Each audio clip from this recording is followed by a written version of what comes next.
नमस्कार। आप सभी का हार्दिक अभिनंदन। आइए ब्रह्म पुराण के अगले अध्याय का पाठन आरंभ करते हैं। यम, आग्नेय, कपोत और उलूक तीर्थ की महिमा। ब्रह्मा जी कहते हैं, यम तीर्थ पितरों की प्रसन्नता को बढ़ाने वाला है। वह प्रत्यक्ष और परोक्ष सब प्रकार की अभीष्ट वस्तुओं को देने वाला है।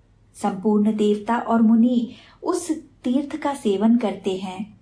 मैं उसके प्रभाव का वर्णन करता हूँ, जो सब पापों का नाश करने वाला है।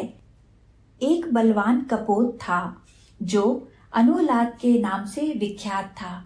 उसकी पत्नी हेती नाम की यक्षिणी थी, जो इच्छानुसार रूप धारण कर सकती थी। अनुलाद मृत्यु के पुत्र का पुत्र था और हेती मृत्यु की पुत्री की पुत्री थी। समय अनुसार उन दोनों के भी अनेक पुत्र पौत्र हुए। पक्षियों का राजा उलूक अनुलाद का प्रबल शत्रु था। गंगा के उत्तर तट पर कपोत का आश्रम था और दक्षिण किनारे पक्षीराज उलूक रहता था। उलूक भी अपने पुत्र पौत्रों के साथ निवास करता था।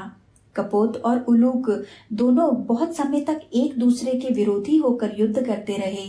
दोनों ही अपने पुत्र पौत्रों को साथ लेकर लड़ते थे। यह बलवान शत्रुओं के साथ बलवानों का युद्ध था। उनमें से उलूक अथवा कपोत किसी की भी जय पराजय नहीं होती थी। कपोत ने यमराज तथा अपने पितामह मृत्यु की आराधना करके याम्ययास्त्र प्राप्त किया था, अतः वह सबसे अधिक शक्तिशाली हो गया। इसी प्रकार उलूक भी अग्नि की आराधना करके अत्यंत बलवान हो गया। वर पाकर दोनों ही उन्मत्त हो गए थे, अतः फिर उनमें बड़ा भयंकर युद्ध छिड़ गया। उसमें उलूक ने कपोत के ऊपर आग्नेयास्त्र का प्रहार किया। कपोत ने भी उलूक पर यमपाश तथा यमदंड का प्रयोग किया। कपोत की स्त्री हेती बड़ी पतिव्रता थी। उस महायुद्ध में अपने स्वामी के निकट अग्नि को प्रज्वलित देख वह दुख से विवल हो गई। विशेषतः पुत्रों को अग्नि से आवृत देख उसकी व्याकुलता और भी बढ़ गई। उसने अग्निदेव के पास जाकर नाना प्रकार की उक्तियों से सत्वन करना आरंभ किया। हेती बोली, रूपम न दानम न परोक्षमस्ति यस्यात्म भूतम च पदार्थ जातम अश्नन्ति हव्यानि च येन देवाः स्वाहा पतिम यज्ञ भुजम नमस्य मुखभूतं च देवानां हव्यवाहनं होतारं चापि देवानां दूतमेव च तं देवं शरणं यामि आदिदेवं विभावसुम् अन्तस्थितः प्राणरूपो बहिश्चान्नप्रदो हि यः यो यज्ञ साधनं यामि शरणं तं धनंजयम्। अर्थात जिनका रूप और दान प्रत्यक्ष है, संपूर्ण पदार्थ जिनके आत्म स्वरूप हैं और देवता जिनके द्वारा हवनीय पदार्थों का भोजन करते हैं, उन यज्ञ भोक्ता स्वाहापति अग्नि को मैं नमस्कार करती हूँ, जो देवताओं के मुख, देवताओं के भविष्य को वहन करने वाले, देवताओं के होता और देवताओं के दूत हैं। उन आदिदेव भगवान अग्नि की मैं शरण लेती हूँ, जो शरीर के भीतर प्राण रूप में स्थित हैं और बाहर अन्नदाता रूप में विद्यमान है, तथा जो यज्ञ के साधन हैं। उन धनंजय अग्निदेव की मैं शरण लेती हूँ। अग्नि बोले, पतिव्रते, मेरा यह अस्त्र अमोघ है, अतः जिस लक्ष्य पर इसका विश्राम हो सके उसको बताओ। कपोती ने कहा, अग्निदेव, आपका अस्त्र मुझ पर ही विश्राम करे, मेरे पुत्र और पति पर नहीं।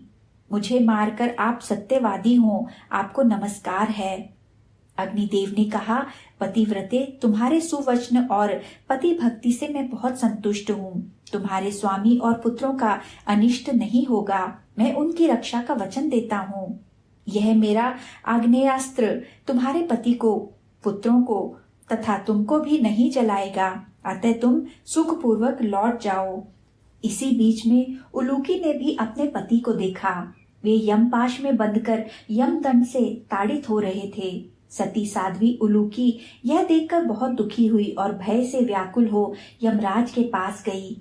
उलूकी बोली, त्वबधीता अनुद्रवन्ते जनास्त्वबधीता ब्रह्मचर्यं चरन्ति, त्वबधीताः साधु चरन्ति धीरास्त्वबधीताः कर्मनिष्ठा भवन्ति, त्वबधीता अनाशकमाचरन्ति ग्रामादरण्यमभि यचरन्ति, त्वबधीताः सौम्यतामाश्रयन्ते, त्वबधीताः सोमपानं भजन्ते, त्वबधीताश्चान्नगोधान निष्ठास्त्वबधीता ब्रह्मवादं वदन्ति। अर्थात देव, मनुष्य आपसे भयभीत होकर भागते हैं, आपसे डरकर ब्रह्मचर्य का पालन करते हैं, आपके ही भय से धीर पुरुष उत्तम बर्ताव करते हैं और आपके ही डर से कर्मों के अनुष्ठान में लगते हैं। आपके भय पाकर लोग उपवास करते हैं और गांव छोड़कर वन में जाते हैं। आपके ही डर से सौम्य भाव ग्रहण करते हैं और आपके ही भय से सोमपान करते हैं। आपसे भयभीत पुरुष ही अन्नदान और गोदान में प्रवृत्त होते हैं और आपसे डरकर ही मुमुक्षु ब्रह्मवादी की चर्चा करते हैं। इस प्रकार स्तुति करती हुई उलूकी से दक्षिण दिशा के स्वामी यमराज ने कहा, तुम्हारा कल्याण हो, तुम वर मांगो, मैं तुम्हें मन के अनुकूल वर दूंगा। यमराज की यह बात सुनकर पतिव्रता उलूकी ने उनसे कहा, सुरश्रेष्ठ, मेरे स्वामी आपके पाश में बंधे हैं और आपके ही दंड से पीड़ित हो रहे हैं। आप मेरे पति और पुत्रों की रक्षा करें। उसकी यह कातरवाणी सुनकर यमराज को बड़ी दया आई। उन्होंने बार बार कहा, सुमुखी, मेरे ये पाश और दंड किस पर पड़े, इसके लिए स्थान बताओ। उसने कहा, जगदीश्वर, आपके पाश मुझे ही बांधें और आपका दंड भी मुझ पर ही पड़े। यमराज ने कहा, शुभे, तुम्हारे पुत्र, पति और तुम सब लोग निश्चिंत होकर जीवन व्यतीत करो। यूं कहकर यमराज ने अपने पाश समेट लिए और अग्निदेव ने आग्नेयास्त्र का निवारण कर दिया। इतना ही नहीं, उन दोनों देवताओं ने मिलकर कपोत और उलूक में प्रेम करा दिया। फिर पक्षियों से कहा, तुम लोग इच्छा अनुसार वर मांगो। दोनों पक्षी बोले, भगवन, हमने आपस के वैर के कारण आप लोगों का दुर्लभ दर्शन प्राप्त किया। हम तो पाप योनि पक्षी हैं, वरदान लेकर क्या करेंगे। तथापि यदि आप लोग प्रेम पूर्वक वर देना चाहते हैं तो हम लोग उस कल्याणमय वर को अपने लिए नहीं चाहते।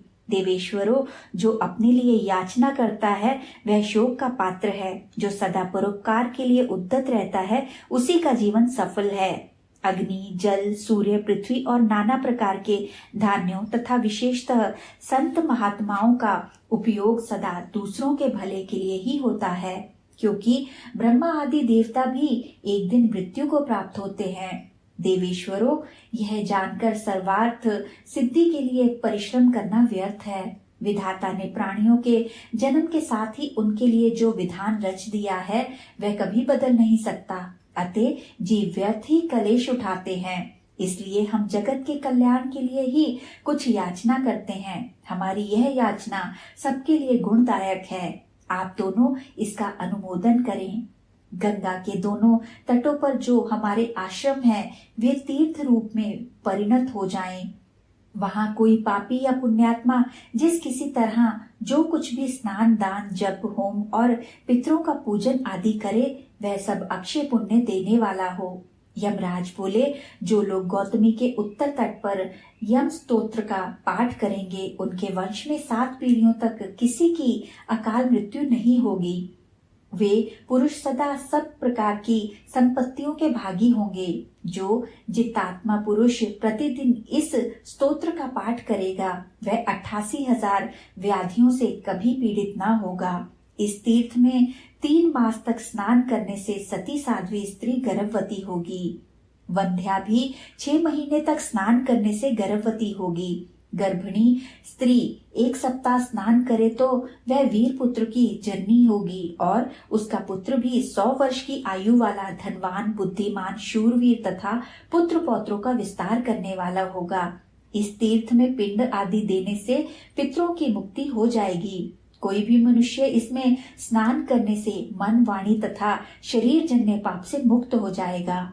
अग्निदेव ने कहा, जो लोग नियम पूर्वक रहते हुए दक्षिण तट पर मेरे स्तोत्र का पाठ करेंगे, उन्हें मैं आयु, आरोग्य, ऐश्वर्य, लक्ष्मी तथा रूप प्रदान करूंगा। जो कोई मानव कहीं भी इस स्तोत्र का पाठ करेगा अथवा लिखकर भी इसे घर में रख देगा, उसको तथा उसके घर को भी कभी भी अग्नि से भय न होगा। जो मनुष्य पवित्र होकर अग्नि तीर्थ में स्नान और दान करेगा, उसे निश्चय ही अग्निष्टोम यज्ञ का फल मिलेगा। तब से वह तीर्थ याम्य तीर्थ, आग्नेय तीर्थ, कपोत तीर्थ, उलूक तीर्थ और हेत्य उलूक तीर्थ के नाम से विद्वानों में प्रसिद्ध हुआ। वहां 3390 तीर्थ हैं और उनमें से प्रत्येक तीर्थ मोक्ष देने वाला है। उन तीर्थों में स्नान करने से मनुष्य पवित्र होते, पुत्र और धन पाते तथा अंत में स्वर्गलोक को जाते हैं। आज के पाठन को यही विराम देते हैं और अगले पाठन के लिए आपके साथ फिर से जुड़ेंगे। आइए अब ब्रह्मा जी के इस पवित्र मंत्र से आज का समापन करते हैं। ओम ब्रह्मणे नमः। ओम ब्रह्मणे नमः। ओम ब्रह्मणे नमः। ओम ब्रह्मणे नमः। ओम ब्रह्मणे नमः। ओम ब्रह्मणे नमः। ओम ब्रह्मणे नमः। धन्यवाद।